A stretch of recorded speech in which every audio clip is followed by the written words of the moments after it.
estudyante na nag-aaral ako at the same time. Kasi na-amaze ako sa nakikita ko. Buong kabahan.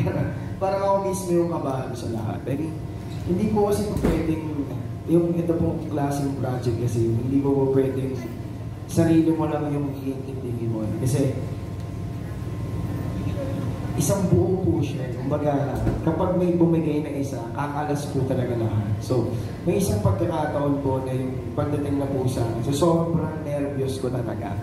Yung halos mahihina ako sa lamal ko. Ganun yung pakiramdam ko. Nanginginig, masagi siya lang, mabablako ka na. Pero since, yung base sa pag-observe ako sa kanilang lahat, sa professionalism nilang lahat, hindi ka pa pwedeng mag-adapt sa kung ano yung nakikita at nangyayari. Kaya din po lang sinabi niyo dito doon na kailangan in the moment So, may time na yung script ko, hindi ko siya maalala, pero nararamdaman ko yung emosyon. And nararamdaman ko rin yung emosyon nung nakapalibot sa akin. So parang doon na lang ako na nadala na hindi ako nakabinaw doon sa character. Hanggang sa nagtuloy-tuloy na lang siya. Talagang magical talaga yung pangyayari. And parang kung iisipin mo siya ng simula, medyo imposible siya mangyayari. Pero dahil sa tapang, sa tiwala sa isa't isa, naging posible ang imposible. Thankful ako na naging part na ako ng project ko kasi habang ginagawa kami siya. Para akong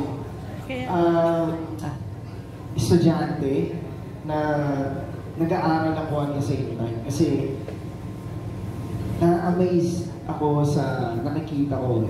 Hindi lang sa lahat, kasi sa production, even sa tama din sinabi ni Ronnie, sa talents, kasi lahat sila coordinated. Hindi talaga ba pwedeng, pati yung background, pati yung audio man, lahat, kailangan iisa kayo. So, yun lang yung pinakawakan ko para hindi ako mawala. Pero yung follow-up question mo, ano yung natutunan mo na makasama si Napakadami po. As in, nang pagkatapos nung mismong araw, pag-uwi ko sa bahay, overwhelmed ako sa mga nakita ko sa kanila, kung paano sila magtrabaho, kung paano sila makitungo, kung paano nila itrato yung role. Diba? Kasi hindi na-realize ko na hindi porket kung sino yung role mo, kung ano yung role mo, mamatahin mo siya.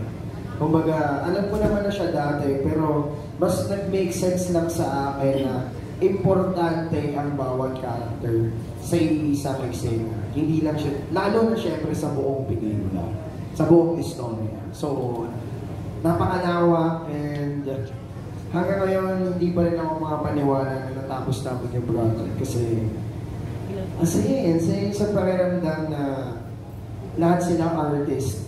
Talagang may kanya-kanya silang characters, paninindigan sa mga ginagawa nila.